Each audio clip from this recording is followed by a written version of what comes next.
So mga lods, good morning. Papasok na naman ako dito mga lodi sa aking alagang tubuhan. So malamang talaga mga lods ay basa talaga ako nito mamaya. Dahil kung napansin nyo po mga lodi, yung dahon ng tubo ay nagtutubig-tubig.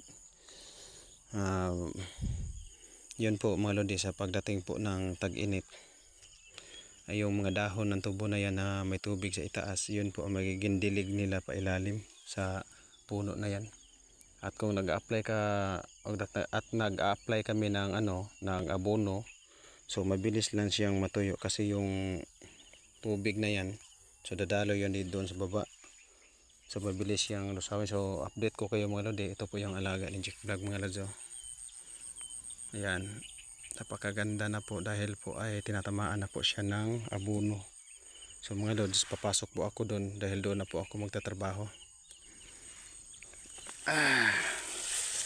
So wala tayong magawa. Kung mabasa talaga ako, di basa talaga. So kung napansin nyo po mga lods na yung iba naman ay medyo siwang, so wala siya, hindi masyadong makapal yung niya. Dito kasi dumadaan mga lodi yung yung tubig pag na umuulan, pag bumabaha.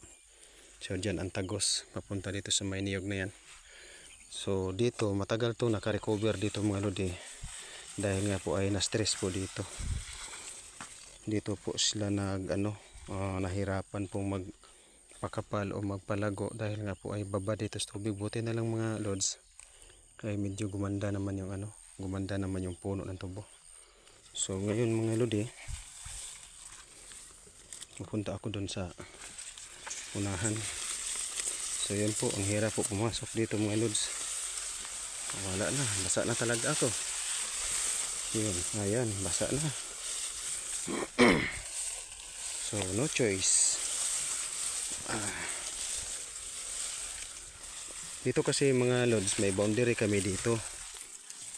Ang problema lang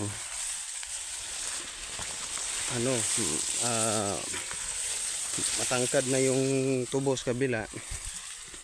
Yung sa akin naman ay medyo mababa pa ito. Pero wala tayong magawa, talagang ganito talaga ang trabaho ni Jack Vlog. Pasukin talaga niya.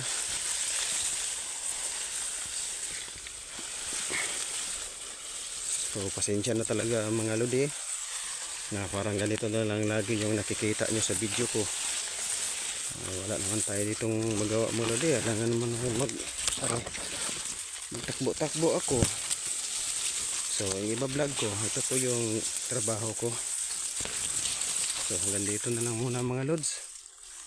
At ako'y mag-asikaso na sa aking kagamitan.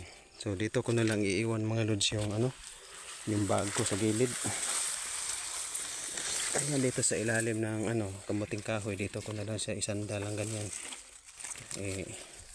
Wala naman sigurong kukuha niyan. So mga lodi, at hanggang dito na lang yung pabahagi ni Jack Vlog. Ayan. So maaga naman ako dito. So mag-isa lang ako lods.